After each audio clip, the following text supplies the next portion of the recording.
জানাই আজকে গোটা দেশে কৃষকদের নিয়ে যে একটা বিভ্রান্তিকর অবস্থা তৈরি হয়েছে সেই নিরিখেই আজকের এই সাংবাদিক সম্মেলন। আজকে সমস্ত সংবাদ মাধ্যমের বন্ধুদের উদ্দেশ্যে আমাদের কেন্দ্রীয় সরকার এবং ভারতীয় জনতা পার্টির বক্তব্য আপনাদের সামনে রাখার জন্য আমাদের মধ্যে উপস্থিত রয়েছেন পশ্চিম ত্রিপুরা লোকসভার সম্মাননীয় সাংসদ শ্রীমতী প্রতিমা ভৌমিক মহোদয়া, যিনি food, civil supply and consumer affairs ডিপার্টমেন্টের স্ট্যান্ডিং কমিটির সদস্য এবং ডোনারের গুরুত্বপূর্ণ দায়িত্বে কিংবা রেলওয়ে দপ্তরের স্ট্যান্ডিং কমিটির সদস্য, বহু জায়গায় যিনি গুরুত্বপূর্ণ দায়িত্ব সামলাচ্ছেন। তো আমি বিনম্র নিবেদন করব আদরণীয় সাংসদ প্রতিমা ভৌমিক মহোদয়াকে এই কৃষি বিল তথা কৃষি আইন এবং বর্তমান যে অবস্থা সেই নিয়ে আপনাদের সামনে ওনার বক্তব্য রাখার জন্যে। সবাইকে নমস্কার, আপনাদেরকে স্বাগত জানাচ্ছি আজকে আমাদের সাংবাদিক সম্মেলনে। আজকের সাংবাদিক সম্মেলন অন্যান্য পত্রকার যে বার্তালাপ তার থেকে একটু গুরুত্বপূর্ণ। আমরা সবাই জানি, আপনাদের মাধ্যমে জানি যে কৃষকদের যে কৃষি বিল পারিত করা হয়েছিল সেটা নিয়ে একটা বিভ্রান্তি দেশে তৈরি করছে কিছু রাজনৈতিক দল বা কিছু সংগঠন। তো আমাদের যেহেতু আমরা সরকার পক্ষ, আমাদের দায়িত্ব হচ্ছে কনভিন্স করা। তো আমাদের কেন্দ্রীয় সরকারের কৃষি মন্ত্রী, বিভিন্ন পীয়ূষ গোয়েল রেলওয়ে দপ্তরের মন্ত্রী 5 বার করে কৃষক আন্দোলনের নেতৃত্বদের সঙ্গে কথা বলেছেন এবং ওনাদের কথা ওনারা শুনেছেন, অনেক বিষয়ে সলিউশনও ওনারা বের করেছেন। তো আজকের এই সাংবাদিক বার্তালাপ আমাদের এমপিদেরকে করার জন্য রিপোর্ট করা হয়েছে আমাদেরকে, যে আমাদের রাজ্যেও সেই বিষয়গুলি সম্বন্ধে আমাদের কৃষকদের, আমাদের নাগরিকদেরকে আমাদের পক্ষ বা সরকার কি করছে সেটা উপস্থাপন করার জন্য আজকে আমরা আপনারা সামনে প্রস্তুত হয়েছি। আমাদের দেশ কৃষি প্রধান দেশ। জাতির পিতা মহাত্মা গান্ধীও বলতেন যে ভারতবর্ষকে দেখতে হলে গ্রামে যেতে হবে। এখনও আমাদের 70% জনসাধারণ কৃষির উপরে নির্ভরশীল। বর্তমানে যে কোভিড সিচুয়েশন চলছে আমাদের ভারতবর্ষ, আমরা সবাই দায়িত্ব নিয়ে বলতে পারি ভারতবর্ষ একটা ভালো জায়গাতে রয়েছে। তার কারণ হচ্ছে আমরা কৃষি প্রধান, তার প্রোডাক্টিভিটি অনেক বেশি। সেই জায়গাতে আমরা নিজেদেরকে তুলে ধরতে সক্ষম হয়েছি এবং আমাদের মাননীয় প্রধানমন্ত্রী আজকে 2020 সালে কোভিড সিচুয়েশান এসছেন, কিন্তু 2014 সালে ক্ষমতায় আসার পরে উনি ঘোষণা করেছেন যে কৃষকদের আয় দ্বিগুণ করতে হবে। সে কৃষকদের আয়, যে ব্যক্তি, যে প্রধানমন্ত্রী, যে রাষ্ট্রনায়ক বলছেন যে কৃষকদের আয় দ্বিগুণ করতে হবে, সেই ইস্যু থেকে আমরা বুঝতে পারি যে কৃষকের লোকসান হবে এমন ধরনের কোনো আইন, এমন কোনো কাজ আমাদের প্রধানমন্ত্রী করতে পারেন না। আমরা লক্ষ্য করেছি যে কৃষক সম্মান নিধি, যারা আমরা কখনো কল্পনা করতে পারিনি যে কৃষক সম্মান নিধি কৃষকদেরকে ইয়ারলি 6,000 ওনাদেরকে দেয়া হতে পারে, এমন ধরনের প্রকল্প যে ব্যক্তি, যেই রাষ্ট্রনায়ক, যেটা গ্রাম, গরিব, কৃষক, মজদুরের জন্য করেছেন, সেই প্রধানমন্ত্রী কখনো কৃষকদের জন্য লোকসানদায়ক কোনো কাজ করতে পারেন না। যে প্রধানমন্ত্রী কৃষকদের জন্য, আমাদের স্বাস্থ্যের জন্য, সাধারণ নাগরিকদের জন্য হেলথ কার্ড হয়, আয়ুষ্মান ভারত কার্ড হয়, সেই জায়গায় উনি কৃষকদের যে জমিন, সে জমির সয়েল হেলথ কার্ড, যে মাটির যে হেলথ কার্ড, সেটা স্বাস্থ্য পরীক্ষা করে, মাটির স্বাস্থ্য পরীক্ষা করে কোন মাটিতে কী ধরনের উৎপাদন হবে সেই উৎপাদনের জন্য উনি ব্যবস্থা করেছেন। তো আমরা বিশ্বাসের সঙ্গে বলতে পারি সেই প্রধানমন্ত্রী ভারতবর্ষের কৃষকের জন্য কোনো ধরনের লোকসানের চিন্তা উনি করতে পারেন না। আমরা দায়িত্ব নিয়ে বলছি যে স্বাধীনতার 70 বছর পরে ভারতবর্ষের কৃষকদেরকে আমরা স্বাধীনতা দিয়েছি কিসের কাছ থেকে?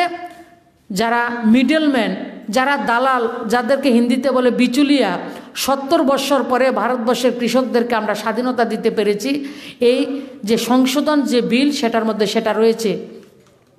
আজকে ভারতবর্ষের মাননীয় প্রধানমন্ত্রী আরও একটা কথা বলেছেন, এক দেশ এক বাজার। সে কৃষকদের জন্য সেই লক্ষ্যে আমাদের সরকার এবং মাননীয় প্রধানমন্ত্রীর মার্গদর্শনে আমাদের কৃষি দপ্তর বলুন, খাদ্য দপ্তর বলুন, সেইভাবে কাজ করছেন। আজকে আমরা রাজ্যের মানুষ যারা রয়েছে, আমাদের রাজ্যে 40 বছরের কংগ্রেস এবং সিপিএমের শাসনের পরে ভারতীয় জনতা পার্টির মাননীয় বিপ্লব কুমার দেবের নেতৃত্বে সরকার এসছে।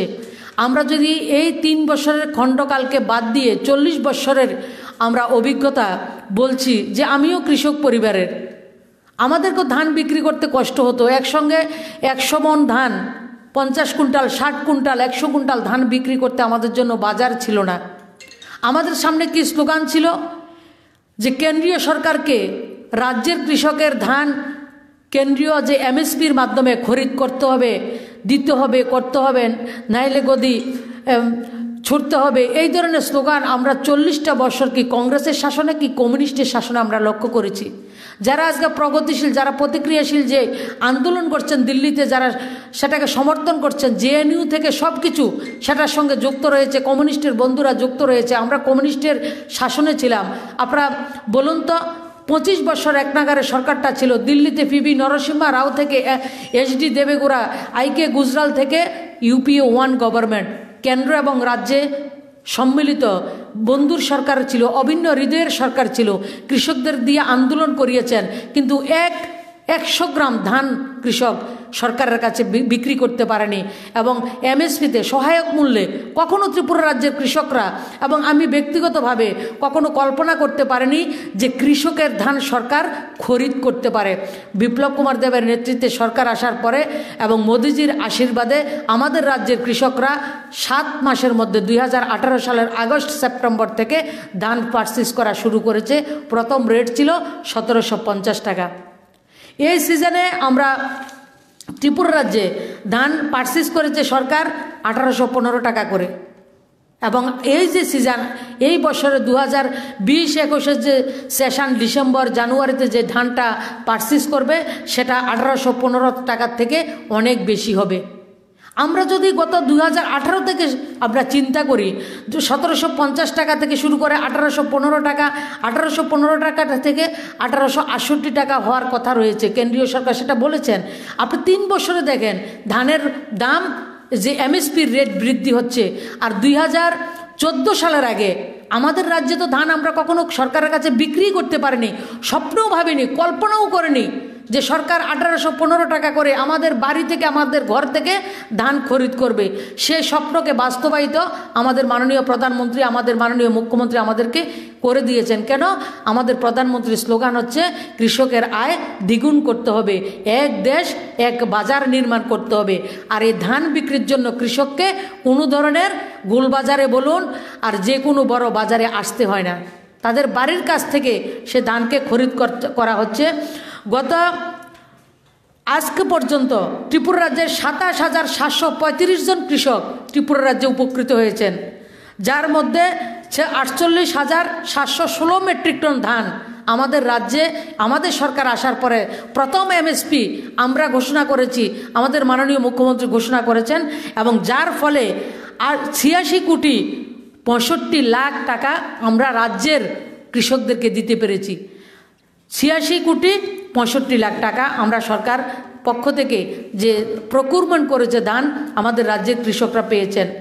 পিএম কিষাণ যেটা 2019-এ আমরা শুরু করেছি, আপনারা জানলে খুশি হবেন, ত্রিপুরা রাজ্যে এখন পর্যন্ত 229 কোটি টাকা পিএম কিষাণে রাজ্যের, আমাদের রাজ্যে ছোট রাজ্যের মতো, ত্রিপুরা রাজ্যের মতো ছোট রাজ্যের 229 কোটি টাকা বিশাল অ্যামাউন্ট আমাদের কৃষকরা 6,000 টাকা ইয়ারলি করে এখন পর্যন্ত 229 কোটি টাকা পেয়েছেন, যার মধ্যে 2,22,000 কৃষক উপকৃত হয়েছেন 6,000 টাকা করে পেয়ে। যে এই যে অ্যামাউন্ট, এই যে টাকাটা আমরা কৃষকদেরকে দিতে পেরেছি, এটা ভারতবর্ষের ভিশনারি যে প্রধানমন্ত্রী, যিনি কৃষকদের আয় দ্বিগুণ করার কথা বলেননি, শুধু সে স্বপ্নকে বাস্তবায়িত করছেন, সেই কৃষক, সেই প্রধানমন্ত্রী আমাদের রাজ্যে কৃষকদের জন্য যদি এত কাজ করতে পারেন, তাহলে ভারতবর্ষের কৃষকদের জন্য উনি কত কাজ করেছেন সেটা থেকে আমরা উপলব্ধি করতে পারি। আজকে যারা আন্দোলন করছেন বেশিরভাগই তারা কৃষকদেরকে বিভ্রান্ত করছেন, তাদের নিজের রাজনৈতিক এজেন্ডাকে সম্পূর্ণ করার জন্য সেই কাজগুলি ওনারা করছেন। আপনারা লক্ষ্য করেছেন কৃষক আন্দোলন থেকে স্লোগান উঠেছে, কবর মোদি তেরা কবর খুদেঙ্গে, এমন স্লোগান কারা দিতে পারে? আমরা জানি জেএনইউ থেকে এসব স্লোগান ওঠে। আজকে বিভিন্ন ধরনের পোস্টার আপনাদের মাধ্যমে আমরা জানি, তবে কৃষকদেরকে বিভ্রান্তি করা হচ্ছে। মোদিজি একটা ভালো কাজ করেছেন যে বিগত দিনে যখন আমরা কোনো বেশি পরিমাণে শাক সবজি হোক, মাছ হোক, ধান হোক, গম হোক, সেইগুলি বিক্রি করতে গেলে কোনো রেজিস্টার মার্কেট সমিতি থাকে, আড়তদারি যেটাকে বলে, আড়তদারের কাছে সেটাকে বিক্রি করতে হয়। আড়তদাররা নিজেদের মর্জি মতো সেই দামটাকে স্থির করেন। আজকে মোদিজি ভারতবর্ষের কৃষকদেরকে এই আড়তদার, এই ধরনের ব্যবসায়ী সমিতি থেকে মুক্ত করে দিয়েছেন, যার কৃষক আজকে উত্তরপ্রদেশের কৃষক যদি মনে করে আমি উত্তরপ্রদেশের থেকে হরিয়ানাতে গেলে ধানের দাম, গমের দাম, শস্য বলুন, ডাল বলুন এবং কুশার বলুন, প্রত্যেকটা জিনিসের দাম যদি হরিয়ানাতে বিক্রি করলে লাভ হবে, পশ্চিমবাংলা যদি বিক্রি করি তাহলে আমার লাভ হবে। প্রত্যেকটা কৃষক আজকে ভারতবর্ষের যে কোনো জায়গাতে তাদের উৎপাদিত পণ্যকে তারা বিক্রি করতে পারবেন, সেই ব্যবস্থা মোদিজি করে দিয়েছেন, যেটা বিগত 70 বছর পর্যন্ত কৃষকের ডিমান্ড ছিল। সেই জায়গা হচ্ছে সমস্যা, কারণ ওই মার্কেটগুলিকে ভারত সরকার থেকেও টাকা দেয়া হতো। আজকে কৃষকের নিজেদের পণ্য নিজেরা বিক্রি করতে পারছেন। তাছাড়া যদি কোনো কৃষক আত্মহত্যা করছে বিদর্ভে, অন্ধ্রপ্রদেশে, কিসের জন্য? তারা নিজেদের উৎপাদিত পণ্য বিক্রি করতে পারেন না, হয়তোবা ইলেকট্রিফিকেশনের পয়সা দিতে পারছেন না, জলসেচের পয়সা দিতে পারছেন না। সেই জায়গায় যদি কোনো ব্যবসায়ী যে বলে আপনার জমি রয়েছে, আপনার জমি থাকবে, জমির পরিমাণে আপনাকে আমরা ধান হোক, শাক সবজি হোক, ফসল আমরা উৎপাদন করব এবং আপনাদের সঙ্গে 50-50-তে আমরা সেটাকে ডিভাইড করে আপনাকে বেনিফিট দেব, সেই ব্যবস্থা মোদিজি করে দিয়েছেন। কিন্তু বিগত দিনে পুরনো যারা কর্পোরেট ছিলেন তাদের ব্যবসাতে অনেক লোকসান হয়েছে, আমরা লক্ষ্য করছি। আমাদের এক প্রধানমন্ত্রী বলেছিলেন দিল্লি থেকে যখন আমরা 1 টাকা ত্রিপুরার জন্য পাঠাই, আমার ত্রিপুরা রাজ্যের গ্রামের গরিব কৃষক মজদুর সেটা 15 পয়সা পায়। আর আজকে আমরা দায়িত্ব নিয়ে বলতে পারি, গর্বের সঙ্গে বলতে পারি, আমাদের রাষ্ট্রনায়ক, আমাদের প্রধানমন্ত্রী লকডাউনের সময় যদি দিল্লি থেকে 100 টাকা পাঠিয়েছেন, আমাদের প্রত্যন্ত অঞ্চলের কৃষকরা, আমাদের গরিব মায়েরা সবাই 100 টাকার তার বেনিফিট পেয়েছেন। কিন্তু বিগত দিনের মিডলম্যানের যে প্রথা, সেই প্রথাকে মোদিজি বন্ধ করে দিয়েছেন, কৃষকদের জন্য এক বাজার, এক দেশ উন্মুক্ত করে দিয়েছেন। সেই জায়গায় হচ্ছে সমস্যা। আমি আপনাদের মাধ্যমে আমাদের রাজ্যের কৃষকদের যে বেনিফিট আমরা পেয়েছি, সেই বেনিফিটের কথা আমি বলেছি।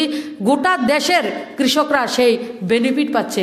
আমি সুব্রতবাবু বলেছেন ফুড অ্যান্ড সিভিল সাপ্লাই এবং কনজিউমার্স, আমি স্ট্যান্ডিং কমিটিতে রয়েছি, আগামীকালকেও আমাদের বৈঠক রয়েছে। আমি আপনাদেরকে বলছি, বিভিন্ন স্টেটে আমি গেছি, যে বিভিন্ন স্টেটে কৃষকের যে প্রকুরমেন্ট হচ্ছে ধান, গম, সেগুলিকে রাখার জন্য বিশাল আকারে সাইলো টাইপ, এসব বিশাল আকারের স্টোরেজ সিস্টেম আমাদের সরকার করছেন। আরও সরকার কি করছেন?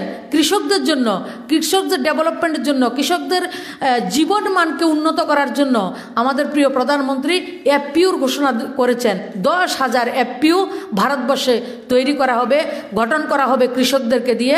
আমাদের ত্রিপুরাতে এখন পর্যন্ত 20টা এফপিউ তৈরি করা হয়েছে, গঠন করা হয়েছে। প্রত্যেকটা নর্থ ইস্টের মতো, জম্মু কাশ্মীর, উত্তরাখণ্ডের মতো ছোট স্টেটের জন্য এফপিউতে 100 কৃষক লাগে।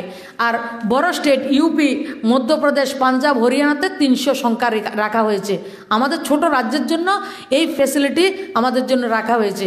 10,000 এফপিউর ব্যবস্থা করা হয়েছে। এই এফপিউর মাধ্যমে কৃষকের উৎপাদিত পণ্য সঠিকভাবে বিক্রি করা, মার্কেটিংয়ের ব্যবস্থা করার সেই ব্যবস্থা আমাদের প্রিয় প্রধানমন্ত্রী করে দিয়েছেন। আপনাদের বলছি, যারা 100 পরিবার কৃষক যদি 1000 টাকা করে শেয়ার খরিদ করে, 1000টা শেয়ার যদি খরিদ করে, যত টাকা হবে 100 জনে 100 পরিবারে মিলে যদি তার 1 লাখ টাকা হয়, সেন্ট্রাল গভর্নমেন্ট সেই এফপিইউকে 1 লাখ টাকা দেবে। এবং নাবার্ড দিয়ে আজকে যেটা আমাদের মাননীয় মুখ্যমন্ত্রী বায়োফ্লকের উপর জোর দিয়েছেন, যে ডেয়ারি সিস্টেমের উপর জোর দিয়েছেন, নাবার্ড সেই এফপিইউর মাধ্যমে কৃষকদেরকে একটা টিম 3 জন 4 জনের টিম করে প্রত্যেককে 2.5 লাখ থেকে 3 লাখ টাকা লোনের ব্যবস্থা করছেন। আমরা বাগমাতে সেটা করেছি এবং বিভিন্ন জায়গায় এফপিইউরা সেই কাজ করছে। আজকে কৃষকের উন্নয়নের কথা চিন্তা করে চৌমুখী, মানে চতুর্দিকে কিভাবে 4-5 রকমের ব্যবসা বাণিজ্যের সঙ্গে যুক্ত হতে পারে, তাদের উৎপাদিত পণ্যকে কিভাবে মার্কেটিং করতে পারে এবং তাদেরকে সেন্ট্রাল গভর্নমেন্ট কিভাবে সাহায্য করতে পারে, সেই লক্ষ্যে সরকার কাজ করছেন। মাননীয় প্রধানমন্ত্রী এফপিইউর জন্য 1 লক্ষ কোটি টাকা কৃষকের জন্য আলাদা বরাদ্দ করে রেখেছেন। তো আমরা লক্ষ্য করেছি বিগত দিনে কৃষকদের জন্য বরাদ্দ যেটা করা হতো তার থেকে অনেক বেশি কম খরচা করা হতো। আজকে কৃষকদের জন্য যদি 1 লক্ষ কোটি টাকা বরাদ্দ হয়, দেখা যায় সেটা শেষ পর্যন্ত 2 থেকে 2.5 লক্ষ কোটি টাকা পর্যন্ত খরচা করা হয়।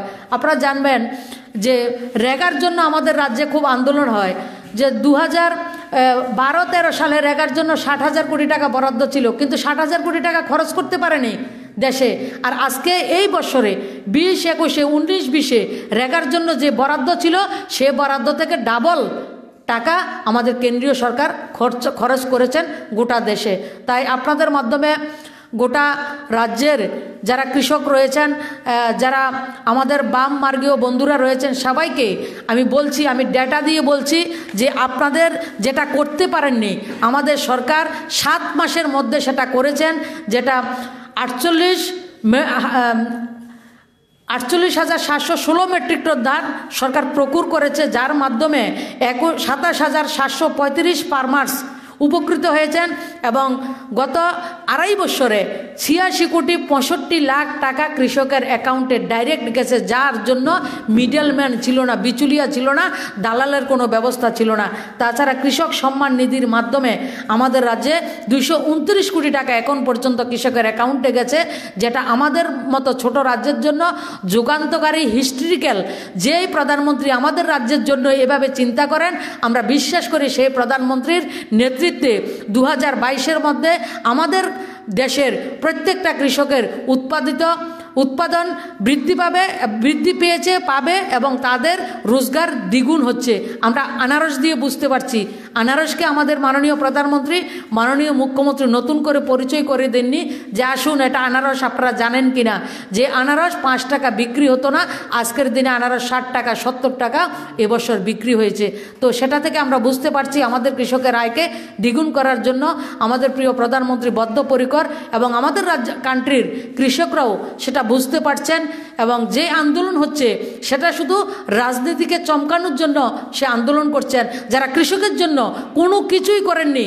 এমএসপি যেটা বললাম 2014 সাল পর্যন্ত এমএসপি ছিল ধানের 1300 টাকা, আর আজকে সেই এমএসপি 1886 টাকা 68 টাকা করা হয়েছে। এবং গত সেশনে আমরা 1815 টাকা করে ধান পারচেজ করা হয়েছে। যে সরকারি যে পরিসংখ্যান রয়েছে সেই পরিসংখ্যানও আমরা আপনাদেরকে দিতে পারি। আপনারা লক্ষ্য করেছেন 2013-14 সালে গমের এমএসপি ছিল কুইন্টাল প্রতি 1400 টাকা, আর বর্তমানে 2021-22 গমের এমএসপি হচ্ছে 1975 টাকা। আপনারা লক্ষ্য করুন, যেটা চানার এমএসপি ছিল 3100 টাকা, 3100 টাকা 2013-14-তে। আজকে 2020-21-এ চানার এমএসপি হচ্ছে 5100 টাকা।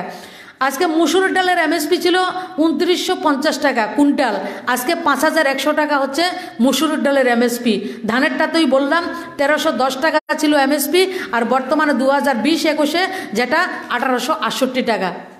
এই থেকে আমরা বুঝতে পারি প্রতিটা বৎসর কৃষকের উৎপাদিত পণ্যের উপযুক্ত দাম যাতে পেতে পারে তার জন্য সরকার প্রিয় প্রধানমন্ত্রী ব্যবস্থা করছেন। তাই আমাদের এই সরকার গাঁও গরিব কৃষাণ মজদুরের সরকার, সেই সরকার সঠিক কাজ করছেন এবং কৃষকদের জন্য এক বাজার এক দেশ করার যে সংকল্প, কৃষকের আয়কে দ্বিগুণ করার যে সংকল্প, সেই সংকল্পে আমরা বদ্ধপরিকর, সেই লক্ষ্যে আমাদের সরকার কাজ করছেন। সবাইকে ধন্যবাদ। যদি প্রশ্ন থাকে বলতে পারেন।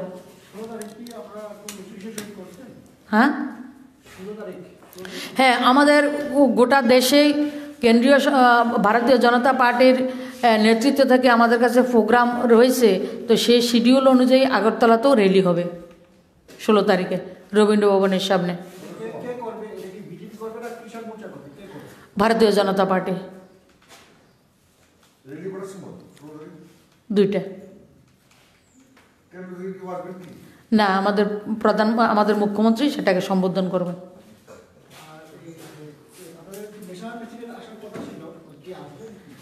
হ্যাঁ, ওনার গোটা দেশে আমাদের মাননীয় স্বরাষ্ট্রমন্ত্রী যিনি রয়েছেন অমিত ভাই শাহ 2016-17 সালে এমন গোটা দেশে ওনার 2 দিন, প্রত্যেক স্টেটে 2 দিন 3 দিন করে প্রবাস ছিল।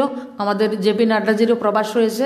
আপনারা সবাই জানেন, অত্যন্ত দুঃখের সঙ্গে জানাচ্ছি গতকালকে ওনার কোভিড পজিটিভ ধরা পড়েছে। তো সেটা থেকে মা ত্রিপুরা সুন্দরীর কাছে প্রার্থনা করব আমরা সবাই যে ওনার দ্রুত রিকভারি আমরা প্রার্থনা করি এবং উনি যাতে রিকভারি হওয়ার পরে আবার মায়ের দর্শন করার জন্য ত্রিপুরাতে আসতে পারেন সে প্রার্থনা করি।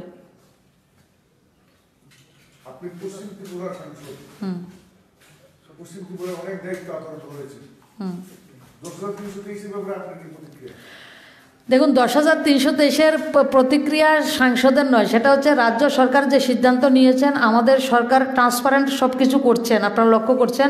তাদের জন্য জব পোস্ট ক্রিয়েট করে ধীরে ধীরে কীভাবে তাদেরকে অ্যাবজর্ব করা যায় সেই লক্ষ্যে সরকার কাজ করছেন এবং মুখ্যমন্ত্রী এবং আদরণীয় শিক্ষামন্ত্রী যে কথা বলেছেন সেটাই আমার বক্তব্য।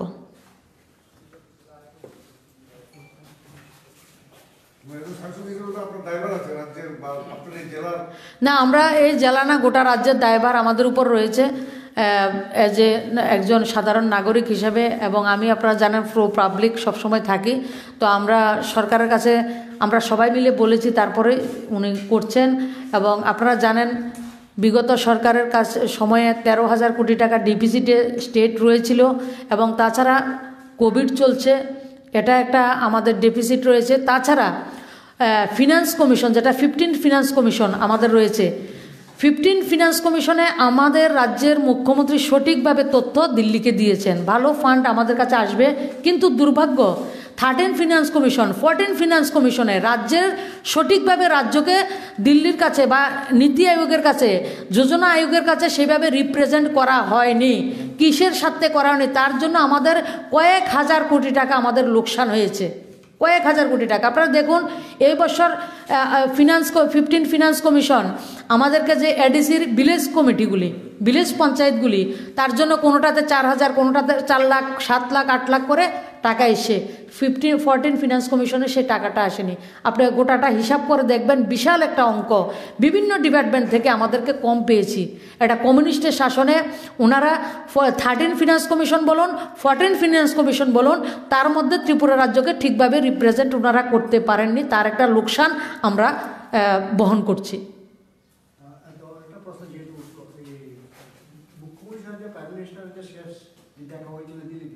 সেই সময় 550 কোটি টাকা মানে শর্টফল হবে বলেছিল চিফ মিনিস্টার, এবং টাকাটা রিলিজ করার জন্য বলেছিল উন্নত। এটা কি কবে আসতে পারে? বাই দিস টাইম এপ্রিল চলে আসছে। তো এটা কিভাবে ডেটটা পূরণ হবে? 525 কোটি টাকা, 525 কোটি টাকা মুখ্যমন্ত্রী ওনার লাস্ট যে জন্মদিন, গত বছরে উনি প্রধানমন্ত্রীর সঙ্গে জন্মদিনের দিন উনি ত্রিপুরা রাজ্যে না থেকে রাজ্যের মানুষের জন্য দিল্লিতে ওই সময় ছিলেন। প্রধানমন্ত্রী বিভিন্ন মন্ত্রীদের সঙ্গে উনি দেখা করেছেন এবং রাজ্যের ডেভেলপমেন্টের জন্য যা করণীয় উনি করছেন এবং কেন্দ্রীয় সরকারও ওনার কথা গুরুত্ব সহকারে শুনছেন বলে আজকে অনেক কিছু ডেভেলপমেন্ট ত্রিপুরাতে 262 কিলোমিটার রাস্তাতে 2752 কোটি টাকার খরচে ন্যাশনাল হাইওয়ে হচ্ছে এবং আগামী এপ্রিল মাসের মধ্যে গোটা রাজ্যে আরও 7,000 কোটি টাকা ন্যূনতম আমাদের ইনফ্রাস্ট্রাকচার ডেভেলপমেন্ট, যেটা আত্মনির্ভর ভারতের মধ্যে প্রধানমন্ত্রী ঘোষণা করেছেন 5 লক্ষ কোটি টাকার, যে 20 লক্ষ কোটি টাকার যে প্যাকেজ, সেটার মধ্যে আমাদের ইনফ্রাস্ট্রাকচার ডেভেলপমেন্টের মধ্যে আমরা আগামী এপ্রিল মে মাসের মধ্যে ত্রিপুরা রাজ্য ন্যূনতম আরও প্রায় 7,000 কোটি টাকার মতো বরাদ্দ আমরা পেতে পারি আমাদের রোড কানেক্টিভিটির জন্য। প্রধানমন্ত্রী এবং আমাদের যে নীতিন গাডকারিজি রোড এবং ট্রান্সপোর্টের মিনিস্টার রয়েছেন, এমএসএমই ডিপার্টমেন্টের যিনি রয়েছেন, উনি সেটা ঘোষণা করেছেন, আপনারা লক্ষ্য করেছেন।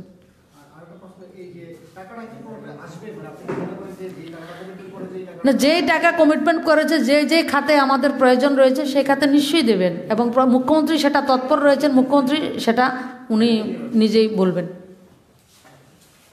রাজ্য বিজেপিতে তুতুমেমের পরিস্থিতি চলছে। কোনো বিধায়ক বলছে যে ওনারা সিপিএম বা কংগ্রেস থেকে এসেছেন, ওনারা এখন সিপিএম বা কংগ্রেসই রয়েছেন, আবার পাল্টা বক্তব্য রাখা হচ্ছে, এটা নিয়ে কি বলবেন? আপনি প্রশ্ন করেছেন, যদিও এটা কৃষি বিলের উপর আমি কথা বলছি। আমরা 2018 সালে যখন সরকার আসে, আপনারা লক্ষ্য করবেন আমরা কার বিরুদ্ধে কিভাবে কথা বলে আমরা জনমত সংগ্রহ করেছি। আজকে যারা কংগ্রেস বলছেন, সিপিএম বলছেন, তারা বিচ্ছিন্ন ঘটনা। আমরা সবাই বিজেপি দল বড় হয়েছে, আমরা সরকার এবং মাননীয় মুখ্যমন্ত্রী দল সঠিক রাস্তায় চলছে, এবং নিজেদের মধ্যে যদি কোনো ধরনের ডিসপুট হয় সেটা আমরা নিজেদের মধ্যে সেটাকে মিনিমাইজ আমরা করব। তবে আমি সর্বোপরি বলি, 25 বছর কমিউনিস্ট, শুধু কংগ্রেস টিউজিএসের যে জোটের সরকার ছিল, সেই সরকারের যে অত্যাচার হয়েছিল, সেই অত্যাচারের থেকে 1000 গুণ বেশি অত্যাচার 25 বছরে কমিউনিস্ট করেছে। 5 বছরের জোটের আমলের ক্যাসেট বাজিয়ে 25টা বছর আমাদেরকে শাসনের নামে অত্যাচার করেছেন, শোষণ করেছেন। এই 25 বছর আমরা যারা রাজ্যে রয়েছি, আমরা কিন্তু তৎকালীনের মুখ্যমন্ত্রী মানিক সরকারের বিরুদ্ধে একটা সলিড প্রতিদ্বন্দ্বী, সলিড একজন ব্যক্তিত্বকে আমরা উপস্থাপন করতে পারিনি। কিন্তু 2018 সালের নির্বাচনের আগে আমরা কেন্দ্রীয় ভারতীয় জনতা পার্টি এবং রাজ্যের ভারতীয় জনতা পার্টির সম্মিলিতভাবে মাননীয় বর্তমানের যে মুখ্যমন্ত্রী রয়েছেন বিপ্লব কুমার দেবকে আমরা ফেজ হিসাবে আমরা তুলে ধরেছিলাম, এবং রাজ্যের মানুষের মধ্যে এটা গ্রহণযোগ্যতা আমরা পেয়েছি, তাদের বিশ্বাস আমরা পেয়েছি। তার জন্য 25 বছরের অবসান ঘটিয়ে একটা সরকার হয়েছে, এটা জনতার সরকার, জনগণের সরকার আমরা পেয়েছি। যারা বিধায়করা রয়েছেন তারাও সেটা মানেন, তারা বিজেপি করার জন্য এসেছেন। আমরা সবাই মিলে বিজেপিকে শক্তিশালী করব, মাননীয় মুখ্যমন্ত্রীকে আমরা শক্তিশালী করব, কারণ আমরা ভুললে চলবে না। আমরা উনাকে ফেস করে আমরা মানুষের সমর্থন পেয়েছি, আমরা জনসমর্থন ওনারকে ফেস করে আমরা পেয়েছি, সেটা ভুললে চলবে না।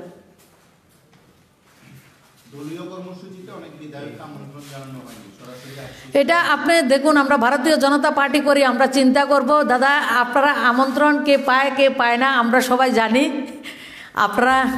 আপনারা আমাদের জন্য চিন্তা করেন, তার জন্য ধন্যবাদ। আর গণতন্ত্রের চতুর্থ স্তম্ভ আপনারা, আপনাদের ভূমিকা অনেক বেশি। আমাদের সরকার যে এসেছিল সেটার মধ্যে আপনাদের ভূমিকা, আমি প্রতিমা ভৌমিকের ভূমিকা যতটুকু ছিল, আপনাদের ভূমিকা কোনো অংশে কম ছিল না, অপরিসম ছিল। আপনাদেরকে প্রণাম জানাই, ধন্যবাদ জানাই।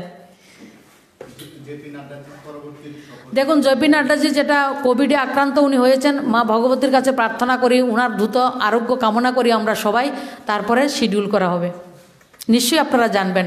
আপনার মাধ্যমে আমরা অনেকে মানুষকে জানাতে পারবো। গত কয়েকদিন ধরে মানে যে একটি অবস্থা চলছিল, আপনারা কেমন দেখছেন সেটা জানি না, সাধারণ মানুষ অনেক রকম ভাবে উপলব্ধি করেছে কিছুদিন আগে, এবং আপনারা শুনেছিলেন জিষ্ণুবাবু বলেছেন যে দলের তরফে বিষয়গুলোকে ব্যাখ্যা করা হবে। আমরা সেই অর্থে দলের তরফে ব্যাখ্যা পাইনি। দেখুন, আমাদের রাজ্য সভাপতি যে কোনো একটা কাজে উনি বাইরে ছিলেন, তো উনি গতকালকে এসছেন। সভাপতি ভিত্তিক আমাদের দল, রাজ্যে আমাদের উপমুখ্যমন্ত্রী উনি আমাদের পার্টিতে বসিয়ে নেতৃত্ব, উনি যে কথা বলেছেন জেনে বুঝেই বলেছেন এবং আমাদের রাজ্য সভাপতি এসছেন, নিশ্চয়ই সেটা নিয়ে আলাপ আলোচনা হবে এবং সবার সঙ্গে বার্তালাপ করে বিভিন্ন সমস্যা বার্তালাপের মাধ্যমে সমাধান হয়। আর আপনাদের কাছে অনুরোধ করব, আমরা যেভাবে চিন্তা করি দল, আপনারাও এইভাবে চিন্তা করে সেটাকে ফোকাস করুন। আমরা সুচিন্তায় চলছি বলেই তো 2018 সালে পরিবর্তন সম্ভব হয়েছে। আমরা রাষ্ট্র প্রথম, দল দ্বিতীয়, ব্যক্তি আমাদের শেষ। কেউ যদি ব্যক্তি প্রথম, দল 3 নম্বর, রাষ্ট্র 4 নম্বর চিন্তা করে, সমস্যা হওয়ার সম্ভাবনা সবচেয়ে প্রবল। আমরা রাষ্ট্র প্রথম, দল আমাদের কাছে দ্বিতীয়, ব্যক্তি সবচেয়ে শেষে। আর ব্যক্তি আমাদের কাছে 1 নম্বর না। আমরা কখনো ব্যক্তিকে রাষ্ট্রহিতের উপর ভারী পড়তে আমরা দেব না। আর যারা রয়েছেন সবাই আমাদের দলের, সব আমাদের দলের। সবাইকে ধন্যবাদ আসার জন্য।